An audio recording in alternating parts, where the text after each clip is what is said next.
कृष्णा, राधे राधे। आप सभी का बहुत बहुत धन्यवाद मेरे चैनल पर आने के लिए। आज की वीडियो में मैं श्रावण मास की कथा का 13वां अध्याय लेकर आई हूँ। अगर आप मेरे चैनल पर नए हैं तो मेरे चैनल को सब्सक्राइब कर लीजिए और साथ ही बेल आइकन को भी प्रेस कर दीजिए ताकि हर वीडियो की नोटिफिकेशन आपको मिलती रहे। इससे पहले 12वें अध्याय में हमने स्वर्ण गौरी व्रत का श्रवण किया था। आज की कथा में दुर्गा गणपति व्रत की कथा का श्रवण करेंगे। शुरू करती हूँ। बोले श्रावण मास की जय, भोले बाबा की जय।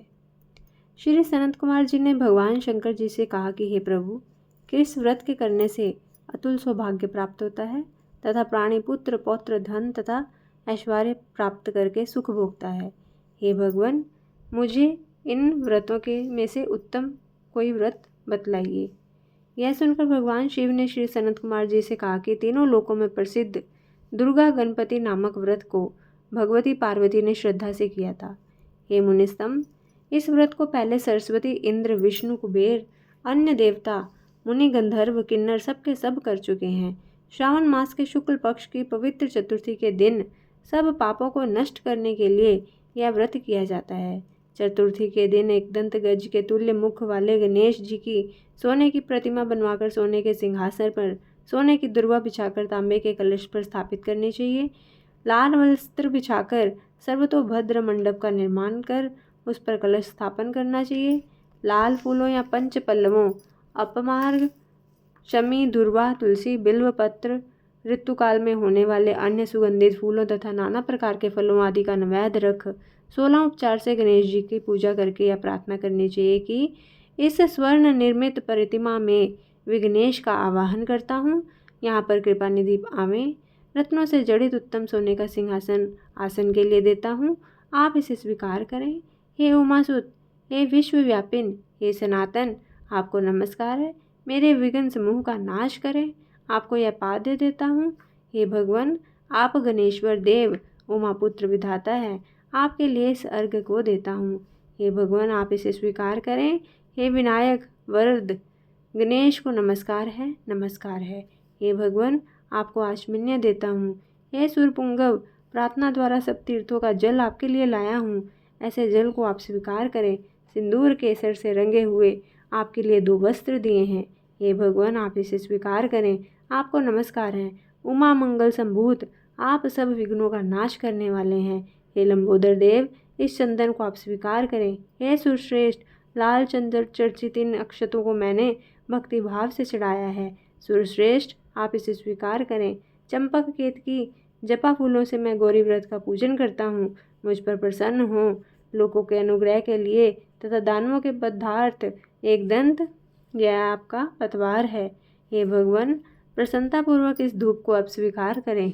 सर्व ज्योति प्रकाशक, सर्व सिद्धि देने वाले आप महादेव के आत्मज हैं। इस दीपक को मैं आपके लिए देता हूँ, आपको नमस्कार है। गणातवा, इस वैदिक मंत्र से लड्डू आदि तथा चतुर्विघ्न अन्नों को तथा खीर, लड्डू आदि कपूर तथा इलायची युक्त पान आदर से मुख में रखने के लिए देता हूँ, अतः आप इसे स्वीकार करें, मुझे शांति दें। हे गणेश्वर, हे गणाध्यक्ष, हे गजानन, गौरीपुत्र, मेरा व्रत आपके प्रसाद से परिपूर्ण हो। इस प्रकार अपने वैभव के विस्तार हेतु विघ्नेश की पूजा करके सामग्री सहित आचार्य एवं गणाध्यक्ष से ये प्रार्थना करें कि हे भगवान, हे ब्रह्म गणराज, इसे आप दक्षिणा से स्वीकार करें। आपकी कृपा से मेरा यह व्रत पूर्ण हो।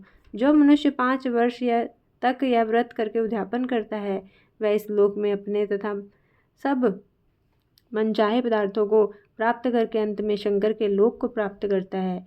यदि इस व्रत को 3 वर्ष तक करें तो सब सिद्धियों को प्राप्त कर लेता है, अंत में उसको शंकर के लोक की प्राप्ति होती है। इस उत्तम व्रत को जो प्राणी उद्यापन के बिना करता है या विधिपूर्वक व्रत पूरा वर्ष करने पर भी सब ना करने के समान अर्थात निष्फल हो जाता है। उद्यापन के दिन तिलों द्वारा स्नान करना चाहिए।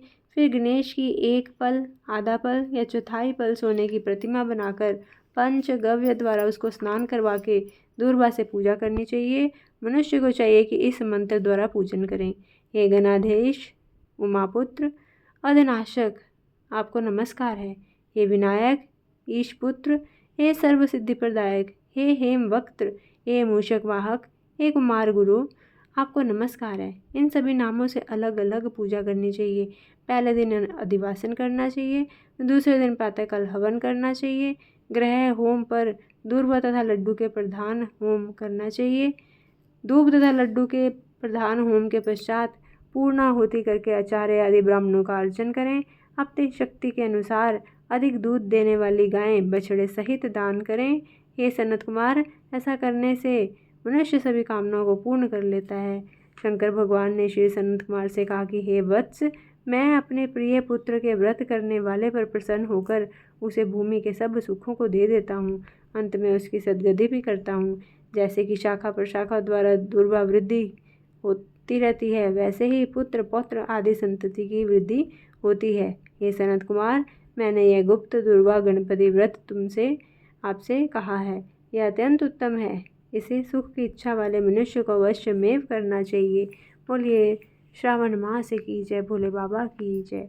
आपको अगर ये वीडियो अच्छी लगे तो कमेंट करके ज़रूर बताइएगा और मेरी वीडियो को ज़्यादा से ज़्यादा लाइक और शेयर कीजिएगा। मिलती हूँ अपनी अगली वीडियो के साथ।